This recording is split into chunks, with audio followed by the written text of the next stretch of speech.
Hey everyone, and welcome to the Relation Booth. Here I'm going to be talking about using sequential model optimization to improve selection of synergistic drug combos. To introduce you to the project, back in March 2020 we experienced the initial COVID-19 pandemic. Whilst vaccines are nearly always the preferred choice in such a scenario, an antiviral strategy is complementary to such efforts. Vaccines may take a while to develop and not everyone is eligible. So how can we develop a therapeutic solution quickly? Well, we have thousands of safe molecules at various stages of clinical development, and some of these are even approved, so that means faster approval if you're using them for something else, and some of them may actually have antiviral activity that we can go on to exploit. Now, there are some scenarios where we may want more than a single agent, in particular when the disease in question is subject to evolution. As we know with COVID-19, there have been various strains of the virus, and with cancer we have endless subtyping. It is generally believed, therefore, that one should aim to target multiple mechanisms to stop any pathogen or cancer cell resisting any single agent. Furthermore, if agents are synergistic, we may be able to get away with lower doses whilst maintaining efficacy. For context, synergy is a measure of how efficacious drugs are together versus how efficacious you'd expect them to be if the effects were independent. We've established that multiple agents are great, but now we have the hard job, which is to go and select them. Due to combinatorial explosion, thousands of agents will then become millions of pairwise drug combinations and billions of triplets, and so on and so forth. We take the view that machine learning should be used to make the hard decisions for us, drive experimentation, and subsequently refine our model with the new experimental data. The process would then repeat itself over and over.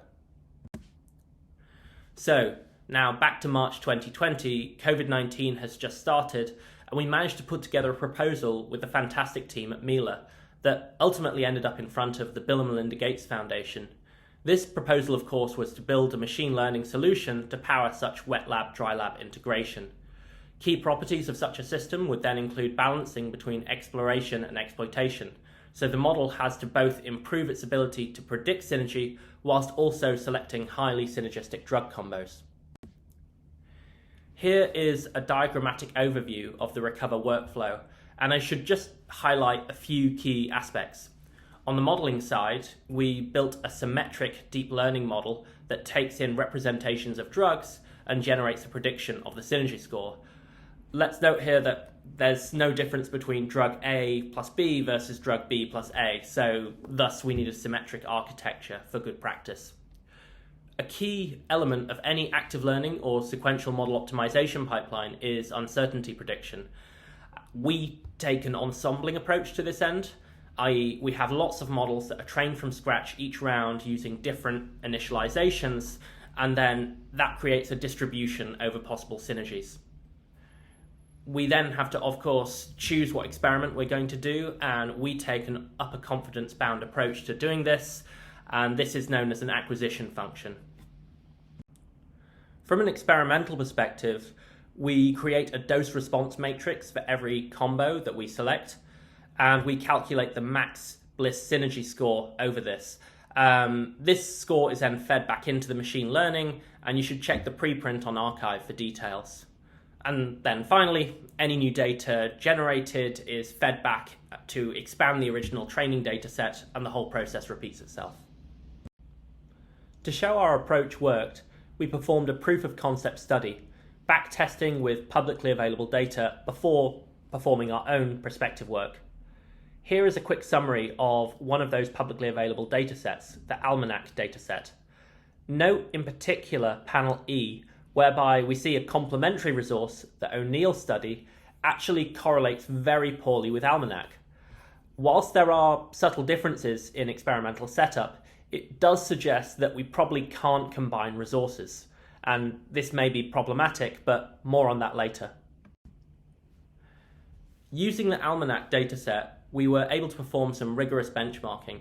In particular, note column B, where we see that we have very poor ability to generalize to an entirely unseen pair of drugs.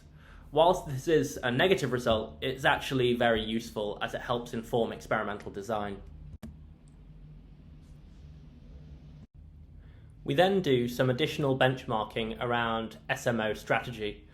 We can show that in certain cases, UCB acquisition has a benefit over a naive, greedy approach.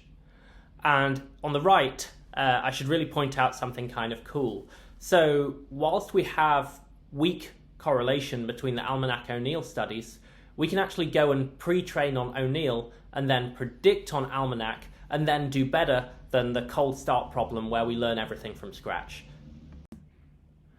So we've learned two things so far. First, that we need to have seen at least one of the two drugs in a 2-drug combination, and two, pre-training is probably a good thing to do.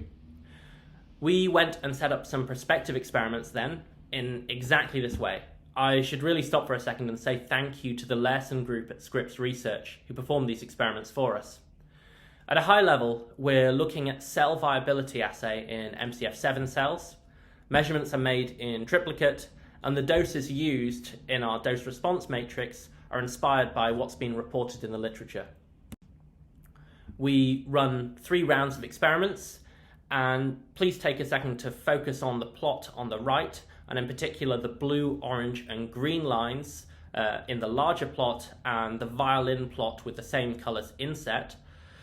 We've got 3 rounds. We've called them the calibration round, the diversity round and the SMO search round. The calibration round used just the pre-trained model only, and as you see we don't do very well. We then explore the space in the diversity round such that after the round we've then seen every drug once in some combination. Finally, we let the model go off by itself and choose its favourite drug combinations as it sees fit. So here are 2 important results. Our mean max bliss synergy goes up from the first to the 3rd round with statistical significance. And second, our distribution is starting to develop a heavier tail.